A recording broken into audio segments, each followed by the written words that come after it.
Assalamualaikum warahmatullahi wabarakatuh. Kami dari kelompok 2 ingin sedikit mereview buku yang berisi tentang perkembangan pendidikan Islam pada masa penjajahan. Anggota kami terdiri dari Laili Septianingrum dengan NIM 11200095 dan saya sendiri Maulana Zunan Firmanur dengan NIM 11200096. Langsung saja kita ke sinopsis buku. Judul buku yaitu Sejarah Pendidikan Indonesia Era Prakolonialisme Nusantara sampai Reformasi. Nama penulis yaitu Syaharuddin dan Heri Susanto. Nama penerbit Program Studi Pendidikan Sejarah Fakultas Perguruan dan Ilmu Pendidikan Universitas Lambung Mangkurat. Tahun terbit 2019. Tebal buku yaitu cover dengan halaman 8 halaman pertama plus 150 halaman isi.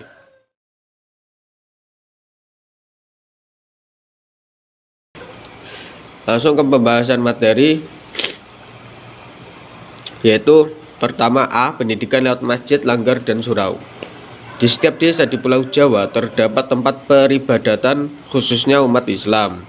Biasanya tempat tersebut dikelola seorang petugas yang disebut amil, modin, atau lebay dalam bahasa Sumatera itu. Petugas tersebut bertugas ganda yaitu memimpin dan memberikan doa pada waktu hajat upacara keluarga atau desa dan bertugas sebagai pendidik agama. Yaitu selanjutnya pengajaran-pengajaran di langgar-langgar merupakan pengajaran permulaan, sedangkan pengajaran di pesantren ditujukan kepada mereka yang ingin memperdalam ilmu ketuhanan. Apa yang diajarkan di langgar merupakan pelajaran agama dasar, mulai pelajaran dalam huruf Arab, tapi tak jarang pula dilakukan secara langsung mengikuti guru dengan menirukan apa yang telah dibacakan dari kitab Al-Quran. Tujuan pendidikan dan pengajaran di langgar adalah murid dapat membaca dan lebih tepat melakukan menurut irama tertentu yang bersumber dari seluruh isi Al-Quran. Sistem pengajaran secara hufdelik atau individual. Yang secara individual anak satu per satu pergi ke hadapan guru, sedangkan anak yang lain menunggu gilirannya.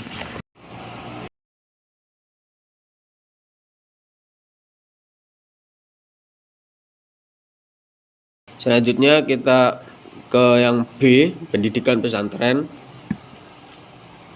Keberadaan pesantren khususnya di Jawa tidak bisa dilepaskan dari peran Wali Songo. Dakwah Wali Songo berhasil mengislamkan Jawa karena metodenya mengkombinasikan aspek spiritual Islam dan mengakomodasikan tradisi masyarakat setempat. Mereka mendirikan pesantren sebagai tempat dakwah Islam sekaligus sebagai proses belajar mengajar. Pesantren mengambil alih pola pendidikan padepokan, tapi mengubah bahan dan materi yang diajarkan dan melakukan perubahan secara perlahan-lahan tata nilai dan kepercayaan masyarakat setempat. Versi lain menyebutkan bahwa pesantren memiliki hubungan historis dengan Timur Tengah. Informasi ini berasal dari mereka yang melakukan ibadah haji.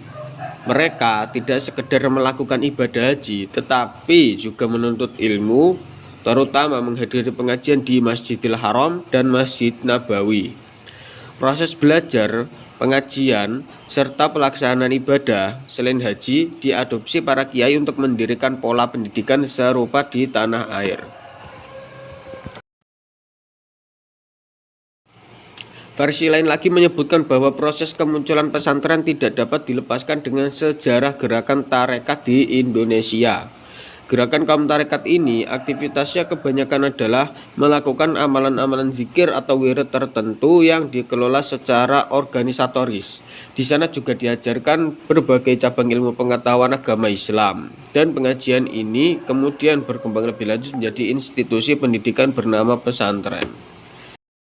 Menurut Sujoko Prasojo, adalah lembaga pendidikan dan pengajaran agama yang umumnya dengan cara non-klasik, di mana seorang kiai mengajarkan ilmu agama Islam kepada santri-santri berdasarkan kitab-kitab yang ditulis dalam bahasa Arab oleh ulama abad pertengahan, dan para santri tinggal di pondok atau asrama dalam pesantren tersebut. Saya akan melanjutkan presentasi dari teman saya yang bernama Sunan Firman. Langsung saja, C. Pendidikan madrasah. 1. Kemunculan madrasah erat hubungannya dengan sosok seseorang menteri dari dunia Arab, Nizam al-Muluk, abad ke-11 sebagai pendiri lembaga pendidikan madrasah. Tokoh ini mengembangkan pembaruan dengan memperkenalkan sistem pendidikannya yang bermula bersifat murni teknologi atau ilmu ketuhanan dan menambah ilmu yang bersifat keduniawian seperti astronomi atau ilmu perbintangan dan ilmu perobat-obatan. Pendidikan madrasah. 1. Peralihan dari agama dan kebudayaan Hindu atau Buddha menuju Islam pada umumnya berlangsung secara damai dan tenang. Ketika agama Islam memasuki Indonesia, pengaruh dan cara berpikir Hindu masih kuat dan berakar.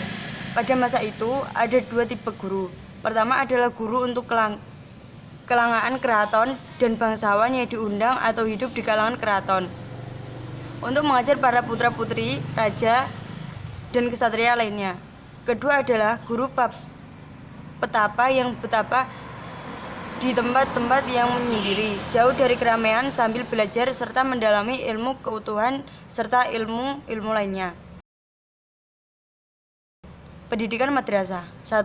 Para penyebar agama Islam banyak menghubungkan para guru tipe kedua ini sehingga melalui merekalah agama Islam tersebar luas di Indonesia. Para penyebar tersebut adalah wali songo yang diberikan sebutan sunan. Mereka adalah Syekh Maulana Malik Ibrahim, Sunan Gunung Jati, Sunan Ampel, Sunan Bonang, Sunan Derajat, Sunan Kalijogo, Sunan Ji, Sunan Kudus, dan Sunan Muria. Mereka hidup pada waktu yang berlarian, abad 15 dan 16. Kekurangan dan kelebihan buku. Kekurangannya adalah bahasa yang dipakai masih kurang luas, dalam artian masih ada kekurangan penggunaan kata. Kedua, masih banyak kesalahan dalam penulisan kata. Ketiga, penulisan revisi juga masih kurang jelas dan terperinci. Kelebihan, pembahasan materinya mudah dimengerti dan dipahami bagi orang awan. Pembahasan materi ini tidak terlalu bertele-tele, langsung to the point. Terima kasih. Wassalamualaikum warahmatullahi wabarakatuh. Di sini saya mewakili dari kelompok kami. Saya akan menutup review penjelasan dari kelompok kami. Jika ada salah kata yang kurang berkenan di hati Anda, saya mohon maaf yang sebesar-besarnya.